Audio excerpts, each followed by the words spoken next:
Good day, viewers. You are welcome back to Tindanious Maths and Science tutorials. We've been talking about piecewise functions all this while. Now, we are going to talk about how to write down the equation or the formulas for piecewise functions. See, at first, we'll be given piecewise function and we'll be told to graph them. And we've also done them, right? Now, this time around, you'll be given, or they'll graph the function for you, and you will now write the formulas for the functions. So let's see how it goes. We have two functions over here, one graph and another graph. So let's call this L1, that's line 1. Let's call this line 2, in order to distinguish between those graphs. Now, what is happening over here? Look at the behavior of this graph. When you look at the behavior of this function, you realize that this function is is a straight line function. This function is also a straight line function. So whenever you have a straight line function, what comes into mind? Slope of what? Of a straight line. Is that also good? So if that is the case, so this is a straight line, this is a straight line. So we're now going to use what? So now let's look out for the gradient or the slope of the straight line. And we know that the gradient of, so let's say for L1, what do we know? Viewers, look at the coordinates 1, 4, right? 1, 4. Then what do we know again? 3, 2. 3, then 2. So viewers, if this is my x1 and this is my y1, this is my x2, this is my y2. So let's look for the slope or the gradient of the straight line. So gradient is denoted by m. So we are considering line 1. So m1 is equal to change in y over change in what? Change in x, which is the same as y2 minus y1 all over x2 minus x1, or y1 minus y2 all over x1 minus x2. So I have m1, which is equal to, what is my y2? y2 is what? Is 2 minus y1. y1 here is what? Is 4. Then all over x2. What is my x2? x2 is what? Is 3 minus x1. x1 is 1. So I have m1, which is equal to what? Negative 2 over what? Over 2. So gradient 1 is equal to what? Minus negative 1. As simple as that. So viewers, now that we know the gradient and this, okay, we can take the gradient and any of the coordinates, okay. What we want the intercept on the y-axis. In other words, the y-intercept. So you can either pick this or that, right? So I have 1, 4, and I'll pick this gradient m1, which is equal to my 1. Is that also good? So viewers, if that is the case, remember, equation of a straight line is given by y is equal to mx plus c, right? Where this is my x and this is my what?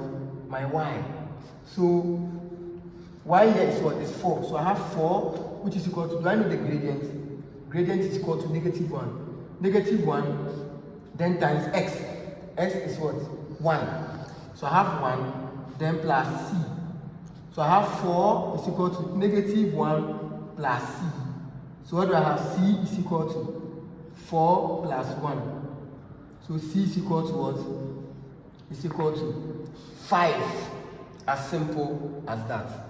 Now, recall that y is equal to mx plus c. Is that also good? We want the equation, okay? So if that is the case, we maintain the unknown, which is my y, But do you know the gradient here? The gradient is what? -1. So I have -1. Since we've maintained y, we have to also maintain x. So I have what? Times my x here is that also then the intercept, which is 5. Then plus what? Plus 5. So this becomes y is equal to -x plus what? Plus 5. As simple as that. So what it means is this. We are not interested in just solving the question, okay? Let's see how we can appreciate the question. Viewers, if I have this, we found for c, which is equal to 5, right here. This, it says c is equal to 5, and c denotes what? Intercept on the y-axis. What does it mean? It means when we draw the curve, here it's not a curve, right? Otherwise the graph. So when you draw the graph or at a point, okay, when you draw the graph, at a point where the graph is able to cut the y-axis, that point is what we call what? The y-intercept, or the intercept on the y-axis. So this is our graph, right? So when you just trace this to cut through this, right, you can see the point of intersection on the y-axis, which is what? Which is the 5 over there. Viewers, so let us appreciate our calculations over here. So first we've been able to draw this line to pass through this, in other way, to cut the y-axis. At this point, the point of intersection over here, which is my 5, that denotes what? The c. Hence, c is the intercept on the y-axis. Good. Let's see what happens again. When you have this line, right? Look, when you trace this point, okay, to touch here, conventionally, you should know that this is your 1, but it has not been indicated, right? And 1, then 4. So 4 is the corresponding what? Y coordinate. So here is what? Is your 4. So you have to also understand that, okay? Good. So that is what I want us to take notice of. The last one too is this side has been shaded, right? And this side has not been shaded. So you have a closed circle, you have what? An open circle. What this is, so the meaning of this is this. It means when you have a graph this way where one point or part of the line is shaded, it means that that place, okay, is included. It's what? Inclusive. And the one that is open at the other end is not included, right? So because of the fact that we have closed and open interval somewhere, we'll see how to write the formula, okay? So let's do justice to this formula, okay? That's this graph. Let's see how we can deduce the formula for this. So what are we interested in? We'll just write down the coordinates over there, right? You find for the gradient of the straight line over there. Afterwards, pick any point or coordinate of your choice.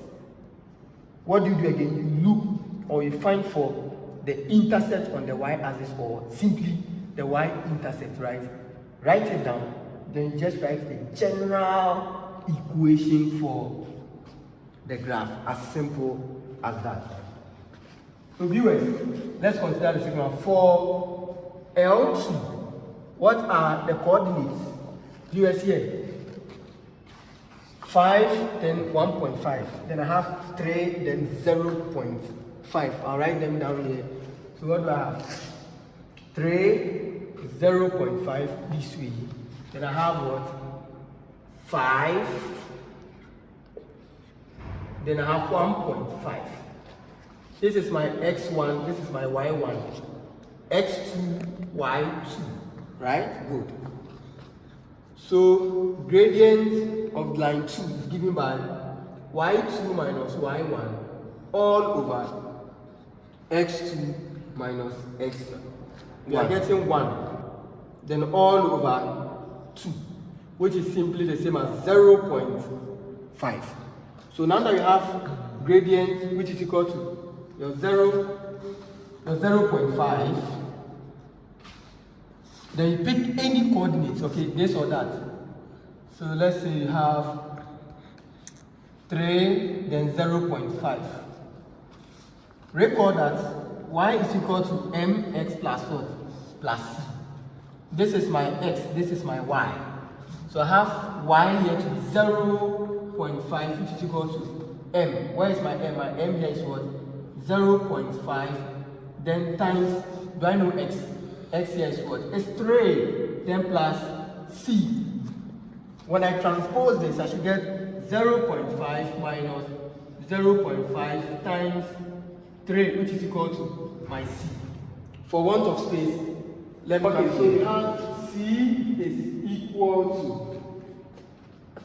-1. When you compute this, you get what? -1. As simple as that. So let's write the equation.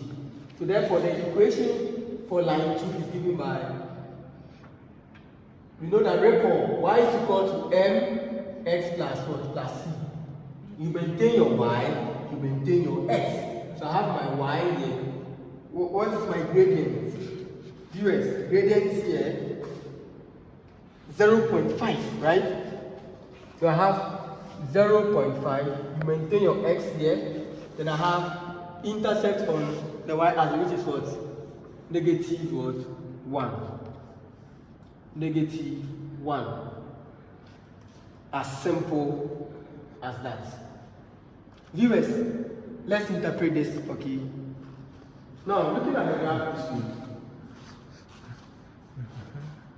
you see, this is what? Decelerating uniformly, right?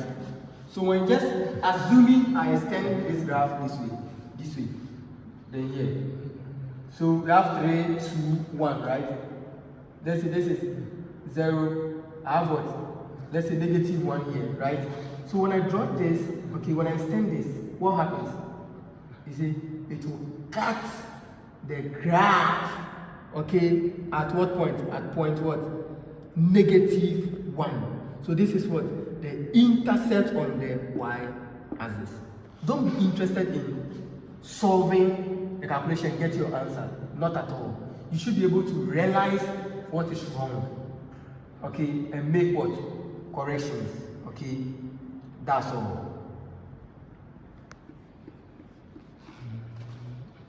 So let's write the piecewise function for the formula, okay? Since this is a piecewise function, so we say let our function f of x to be equal to y. Okay, so first is a piecewise function. What do we know now? Viewers, again, come here. We are putting these functions together, okay? So we will look out for the equation or the formula for this, write it there, then the formula for this, you write it there. Then you now come and look out for your conditions or your boundaries or your restrictions. Okay, that will be your inequality. So for M1, for line 1, what was our equation? Good. This is our equation, okay? And for line 2, this is also our equation. So line 1 equation is this. Negative x plus 5. So I have negative x plus 5. Then the second one, what do I have? 0.5 x minus 1. Now, what are the conditions? Okay, we want the set of the x values that will make the function define or valid. Is that also good? So let's do this. Again, this for piecewise function, we need to consult our graphs. Okay. Now, viewers, be careful over here. When you are not able to write the conditions there, the inequalities there, or the set of, or let's say the domain of the function over there, whatever you've done so far is a cos 90 job. So let us be careful here. Now here, viewers, this place has been shaded. This place is not what shaded. So this one means what? This point is inclusive. This point is not what? It's not inclusive. This is open, this is closed. So when I trace this to touch here, this is 1, right? This is 1. If I don't even know that this is 1, the coordinates at this point is telling me what it is. This is 1, this x is 1 over here, okay? Remember, we are dealing with the x-axis, okay? We are interested in the x values. So if this is my x, okay? Remember, this is y, so I'm not considering y, okay? Good. Now, this is 1, right? So I have 1 over there, which is less than or equal to. Okay, why this? This because whenever you see this, it means you have a point that is inclusive. Because this has been shaded, it means that point is what? Is inclusive, hence less than or equal to x. Now we are done with this. Let's consider this. Remember, we are on the x coordinates. Is it inclusive? No. Because it's what is opened, right? So I have what? Less than what? 3. Do you get it that way? When I write this, that will be wrong. This will be valid when I what? If I shade here, but that place is not shaded, so you take away this over there. So in other words, the values, okay, so these are the domain of the function. In other words, the possible x values that will make this graph valid or defined is this. Do you get it that way? So in other words, so you have it this way from here up to where? Up to here. You see, these are the values, okay, over here. Remember, 3 is not inclusive. So this is for what? This is for M1. So that's what I'm going to do over here. You have 1 less than or equal to x less than 3. What about the second one? The second one over here. The same concept, okay? The same concept here. X here is what? Is 3. Here. 3. Right? And here, look, the x here too is what? Is 5. So we want the values within this, okay, range. That will make the function define. So viewers, the question should be asked yourself is it open or closed? This is open at one end. This is closed at one end. This is also what? Closed at the other end. So in other words, they are inclusive. So if that is the case, we are interested in what? In the x value or the x coordinate. This is 3. So 3 less than or equal to, remember it's shaded, x. Then here less than or equal to what? 5, because it's also what? Shaded, it is inclusive. So which means from this side up to this side, the values over here. Do you get it that way? Yes. That's what we are interested in. That's the meaning of this. So this is just the domain. In other words, the possible values of x that will make this function what? Define. As simple as that. As a result of that, we are going to add it, which is 3 less than or equal to x less than or equal to 5. Viewers, this is the end of the tutorials. Have you seen how simple piecewise functions are? Piecewise functions are not difficult. They are very, very simple, so far as you are able to understand and appreciate the concept.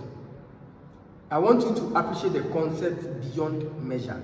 So I'll do another tutorials in order to solve more questions. Remember, so far as Tindanious Maths and Science YouTube channel is concerned, your grade A in pre-calculus is assured. Your grade A in calculus 1 is 100% guaranteed. Your grade A in multivariable calculus, that is calculus 2, is also 100% what? Guaranteed. When you sum up all this, we'll talk about them in future. That is what we call differential equations, where we talk about ordinary differential equations and partial differential equations. Bye.